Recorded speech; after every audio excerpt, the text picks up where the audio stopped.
नमस्कार दोस्तों, मैं हूं गौरव और आप देख रहे हैं मार्केट रिपोर्ट। आइए बात करते हैं क्रूड ऑयल की।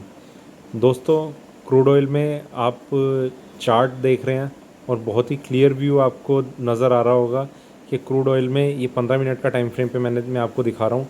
क्रूड ऑयल में पिछले 2-3 दिन से एक सेलिंग के इंडिकेशन आने शुरू हो चुके थे, पर इसने ब्रेकआउट जो था वो दिया 3093 पे।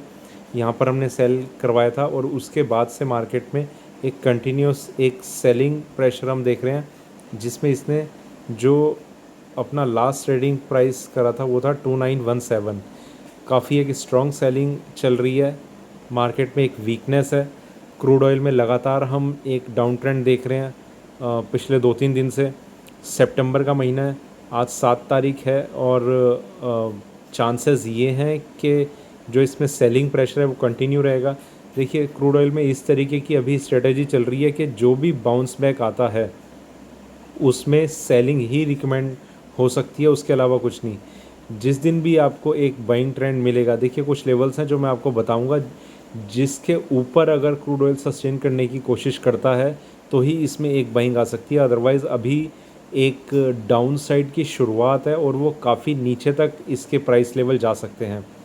देखिए, सबसे पहले मैं आपसे ये जो ट्रेंड था इसको लेकर मैं बताना चाहता हूँ। इसने जहाँ पर क्लोजिंग करी है, मैंने 2900 का एक लेवल बताया था। 2900 अगर ब्रेक हो जाता है, वैसे तो उसके नीचे क्लोजिंग की बात थी, पर क्लोजिंग हुई है 2903 पे। कोई बात नहीं, बिल्कुल करीब में ही है, कोई ज़्यादा बहुत बड़ा डिफरेंस नहीं है। 2903 पे इसकी क्लोजिंग हुई है और मार्केट अगर इसके नीचे कंटिन्यू रखता है अपना सेलिंग प्रेशर के साथ, तो हम काफ़ी नीचे के लेवल्स देख सकते हैं चार्ट्स पे। जितना भी बाउंस बैक आता है वो आपके लिए एक अपॉर्चुनिटी होगी क्रूड को सेल करने की। मेरे पास बहुत सारे मैसेज इस तरीके के आ रहे हैं कि हमने क्रूड ख़रीदा हुआ है, हम क्या करें। देखिए, अगर मैं डायरेक्ट ये चीज़ बोलता हूँ कि आप एग्ज़िट कर जाइए, उनका अगला ही सवाल ये होता है कि लॉस बुक कर लें। मतलब आप फिर क्या चाहते हैं? आप प्रॉफिट बुक करना चाहते हैं? आपको वेट करना होगा। वेट करने में आपका रिस्क है, और वो रिस्क कब तक है ये चीज़ मैं भी नहीं कह सकता। तो आप खुद सोचिए कि कौन सा एक सही तरीका हो सकता है मार्केट में बने रहने का, कौन सी स्ट्रेटजी हो सकती है जिसे आप फॉलो करें। कुछ लोग ये सोचते हैं, ट्रेडर्स सोचते नहीं है जो उनका तरीका होता है। देखिए, मैंने कभी इस चीज़ पर बिलीव नहीं करा कि आप कोई प्राइस लगा कर रखें। कभी आप बाइंग सेलिंग जैसे जिस तरीके से करते हैं, आप कोई प्राइस लगा कर रखें। मान लीजिए किसी चीज़ का प्राइस 1000 रुपये पर चल रहा है, उसमें आप एक प्राइस लेवल लगा के रखते हैं 1010 रुपये। आप देखिए, वो चीज़ सही भी हो सकती है, मैं अपने आप को बहुत ज़्यादा सही नहीं मानता इस चीज़ में, पर मैं अपना तरीका मैं बता रहा हूँ। मुझे अगर कोई चीज़ सेल करनी होती है तो मैं मार्केट पे सेल कर देता हूँ, ज़्यादा से ज़्यादा बेस्ट सेलर बन के बैठता हूँ मार्केट में, इससे ज़्यादा कुछ नहीं। या फिर मैं उस बायर को ही दे देता हूँ जो मेरे सामने है कि तू मार्केट पे ख़रीद, तू खुश रह, मेरी भी सेलिंग की पोजीशन हो गई। अब मुझे ये नहीं सोचना कि ये मेरे प्राइस तक आएगा बिकने के लिए या फिर नहीं आएगा, मैंने सेलिंग कर दी। देखिए, ये ना बहुत छोटा सा एक प्राइस लेवल होता है। एक आपको एग्जांपल देता हूँ, मान लीजिए 1000 रुपये पर चल रहा है मार्केट प्राइस। मैंने मतलब आपके दिमाग में ये है कि 1010 पे बेचना है आपको। मैं इस तरीके से ट्रेड करता हूँ, 1000 पे बेच के उसका 1050 पे या कहीं भी मैं स्टॉप लॉस मैं लगा दूंगा। यहाँ से मार्केट ऊपर जाता है, मान लीजिए 1008 तक गया, आपने बिड लगा रखी है 1010 की, मार्केट यहीं से टर्न कर गया, आपको ना अफसोस बहुत होगा कि यहाँ पर मार्केट आया पर मैंने बेचा नहीं और ये बिड मेरी लगी रह गई।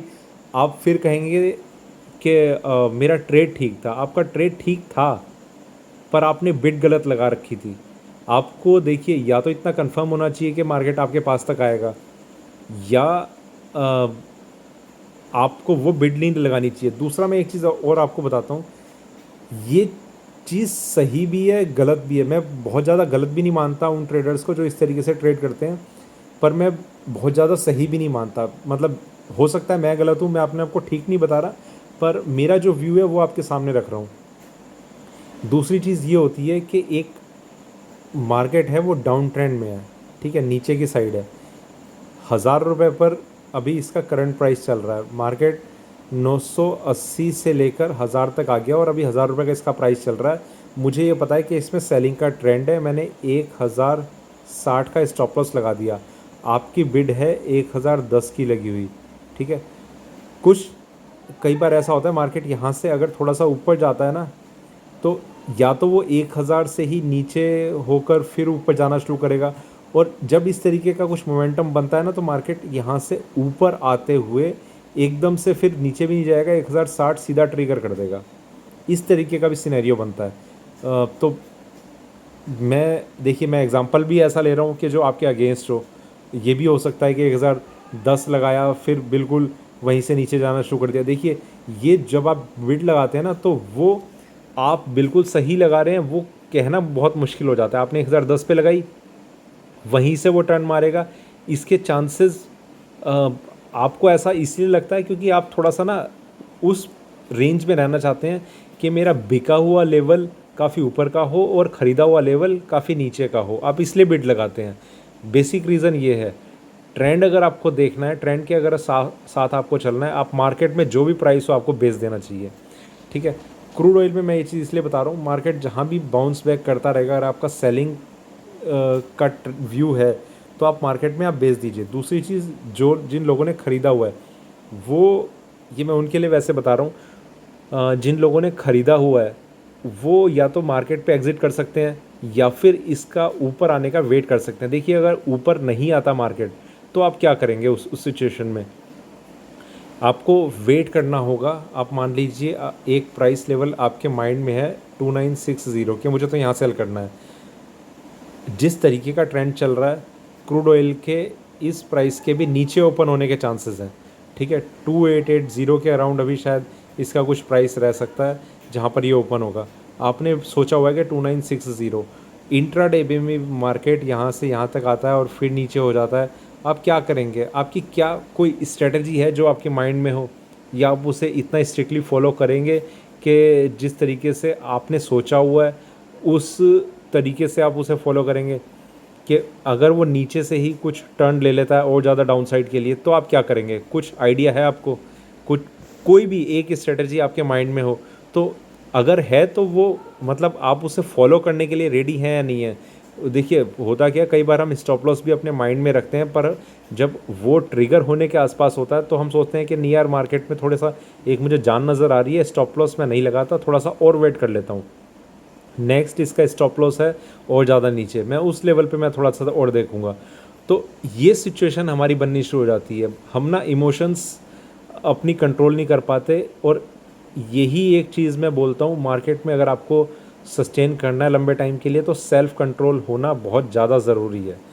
ये चीज़ मैं उनके लिए बता रहा हूँ जिनकी बाइंग की पोजीशन फंसी हुई है और वो निकलना चाहते हैं। देखिए, एक और मैं आपको चीज़ बताता हूँ, 2900 पे मेरा एक व्यू है कि इसके बाद मार्केट और ज़्यादा नीचे जाना शुरू कर देगा। मान लीजिए मार्केट 2880 तक गया और वहीं से टर्न कर जाता है, सीधा 3300 ब्रेक कर देता है। आप बोलेंगे कि मेरा जो व्यू था वो गलत हो गया। बिल्कुल मेरा व्यू गलत हो गया, पर क्या मेरा एनालिसिस गलत है? जो मैं सोच रहा हूँ 2900 के बाद इसमें सेलिंग का व्यू बनता है। देखिए, मार्केट में हम सिर्फ एक प्रोबेबिलिटी को गैस कर सकते हैं कि चांसेस ये हैं कि उसमें नीचे जाने के ज़्यादा चांसेस हैं, ऊपर जाने के ज़्यादा कम चांसेस हैं। देखिए, एक एग्ज़ाम्पल मैं आपको इस तरीके का लेता हूँ। मान लीजिए रेगिस्तान है, पिछले 100 दिन में वहाँ पर बारिश नहीं हुई है। आप रोज़ ये गैस करेंगे कि बारिश आज भी नहीं होगी, पर बारिश हो जाती है। आपका एनालिसिस गलत नहीं निकला। आप जो सोच रहे थे वो सही सोच रहे थे। रेगिस्तान है, बारिश होने के चांस नहीं थे, पर बारिश हो जाती है। आपका एक एनालिसिस ठीक था, जिस तरीके से आप सोच रहे थे कि यार अभी इतने दिनों से बारिश नहीं हुई, एक नॉर्मल व्यू की मैं बात कर रहा हूँ, पर आज बारिश हो गई है। हाँ, मैं गलत हो गया, पर सोचना मेरा ठीक था। तो ये सिर्फ एक प्रोबेबिलिटी की मैं बात कर रहा हूँ। वहाँ पर ये प्रोबेबिलिटी बहुत ज़्यादा हाई हो जाती है कि बारिश नहीं होगी। इसी तरीके से हम पहाड़ों की बात कर लेते हैं।